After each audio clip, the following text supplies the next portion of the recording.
15. Outside in the garden, at that very moment, Aunt Sponge and Ice Spiker had just taken their places at the front gate, each with a bunch of tickets in her hand, and the first stream of early morning sightseers was visible in the distance, climbing up the hill to view the peach. "We shall make a fortune today," Aunt Spiker was saying. "Just look at all those people." "I wonder what became of that horrid little boy of ours last night," Aunt Sponge said. "He never did come back, did he?" "He probably fell down in the dark and broke his leg," Aunt Spider said. "Or his neck, maybe," the Aunt Sponge said hopefully. "Just wait till I get my hands on him," Aunt Spiker said, waving her cane. "He'll never want to stay out all night again. By the time I'm finished with him, go gracious me, what's that awful noise?" Both women swung around to look. The noise, of course, had been caused by the giant peach crashing through the fence that surrounded it. Now gathering speed every second, it came rolling across the garden towards the place where Aunt Sponge and Aunt Spiker was standing. They gasped. They screamed. They started to run. They panicked. They got in each other's way. They began pushing and jostling, and each one of them was thinking only about saving herself. Aunt Sponge, the fat one, tripped over a box that she brought along to keep the money in, and fell flat on her face. Aunt Spiker immediately tripped over Aunt Sponge and came down on top of her. They both lay on the ground, fighting and clawing and yelling and struggling frantically to get up again. But before they can do this, the mighty peach was upon them. There was a crunch, and there was a silence.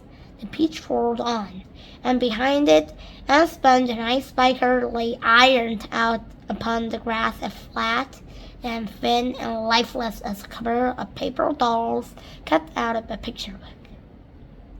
16. And now the peach had broken out of the garden and was over the edge of the hill, rolling and bouncing down the steep slope at a terrific pace. Faster and faster and faster it went, and the crowds of people who was climbing up the hill suddenly caught sight of this terrible monster plunging down upon them, and they screamed and scattered to right and left as it went hurtling by. At the bottom of the hill, it charged across the road, knocking over a telegraph pole and planting 2 parked cars as it went by. Then it rushed madly across 20 fields, breaking down all the fences and hedges in its path. It ran right through the middle of a herd of fine Jersey cows, and then through a flock of sheep, and then through a paddock full of horses, and then through a yard full of pigs, and soon the whole countryside was a seething mass of panic-stricken animals stampeding in all directions. The peach was still going at tremendous speed, with no sign of slowing down, and about a mile further on it came to a village.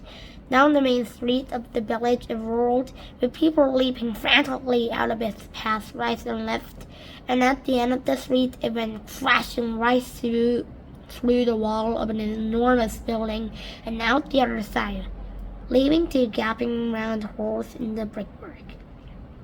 This building happened to be a famous factory, where they made chocolate, and almost at once a great river of warm melted chocolate came pouring out of the holes in the factory wall. A minute later, this brown sticky mess was flowing through every street in the village, oozing under doors of houses and into people's shops and gardens. Children were wading in it up to their knees, and some were even trying to swim in it, and all of them were sucking it into their mouths in great greedy gulps and shrieking with joy.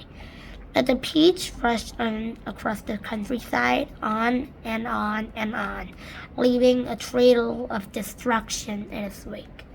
Cowsheds, stables, pigsties, barns, bungalows, hayricks, anything that got in his way went toppling over like a ninepin. An old man sitting quietly beside the stream had his fishing rod whisked out of his hand as it went dashing by, and a woman called Daisy Entwistle was standing so close to it as it passed that she had the skin taken off the tip of her long nose. Would it ever stop? Why should it? Round objects will always keep rolling as long as it's on a downhill slope. And then in this case the land sloped downhill all the way until it reached the ocean. The same ocean that James had begged Anne to be allowed to visit the day before. Well, perhaps he was going to visit it now. The Peach was rushing closer and closer to it every second, and closer also to the towering white cliffs that came first. The cliffs are the most famous in the whole of England, and they are hundreds of feet high. Below them the sea is deep and cold and hungry. Many ships have been swallowed up and lost forever on this part of the coast, and all the men who were in them as well. The Peach was now only 100 yards away from the cliff. Now 50, now 20, now 10, now 5. And when it reached the edge of the cliff, it seemed to leap up into the sky and hang there suspended for a few seconds, start turning over and over in the air. Then it began to fall down, smack! It hit the water with a colossal splash and sank like a stone. But a few seconds later, up it came again, and this time up it stayed, floating sincerely upon the surface on the water. 17. At this moment, the scene inside the Peach itself was one of indescribable chaos.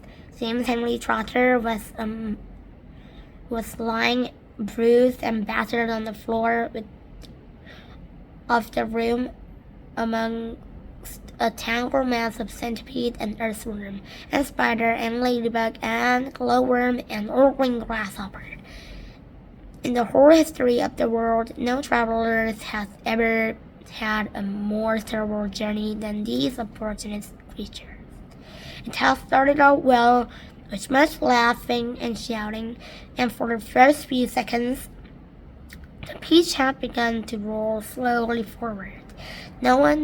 Nobody had minded being tumbled about a little bit, and then it went bump, and the centipede had shouted, That was Anne Sponge!" And then bump again, "That was Anne Spiker!" There had been a tremendous burst of cheering all around. But as soon as the Peach rolled out of the garden and began to go down the steep hill, rushing and plunging and bouncing madly downward, then the whole thing became a nightmare. James found himself being flung up against the ceiling, then back on to the floor, and then sideways against the wall, then up onto the ceiling again, and up and down and back and forth and round and round. And at the same time, all the other creatures was flying through the air in every direction. And so were the chairs and the sofa, not to mention the 42 booths belonging to the centipede. Everything and all of them were being rattled around like peas inside an enormous rattle that was being rattled by a mad giant who refused to stop. To make it worse, something went wrong with the glowworm's sliding system, and the room was in pitchy darkness. There were screams and yells and curses and cries of pain, and everything kept going round and round. And once James made a frantic grab at some thick bars sticking out from the wall, only to find there were a couple of the centipede's legs. "Let go, you idiot!" shouted the centipede, kicking himself free, and James was flatly flung across the room into the old green grasshopper's horny lap. Twice he got tangled up in mixed spider legs, a horrid business, and towards the end, the poor earthworm, who was cracking himself like a whip every time he flew through the air one side of the room through the other, he curled himself up around James' body in a panic and refused to unwind. Oh, it was a frantic and terrible trip. But it was all over now. The room was suddenly very still and quiet. Everyone was beginning slowly and painfully to disentangle himself from everybody else. "Let's have some light!" shouted the centipede. "Yes," they cried. "Light! Give us some light!" "I'm trying," answered the floor glowworm. "I'm doing my best. Please be patient." They all waited in silence. Then a faint greenish light began to glimmer out of the glowworm's tail, and it gradually became stronger and stronger until it was anyway enough to see by. "Some great journey," the centipede said, limping across the room. "I shall never be the same again," murmured the earthworm. "Nor am I," said the ladybird. "It's taken years of my life." "But my dear friends," cried the old green grasshopper, trying to be cheerful, "we are there." "Where?"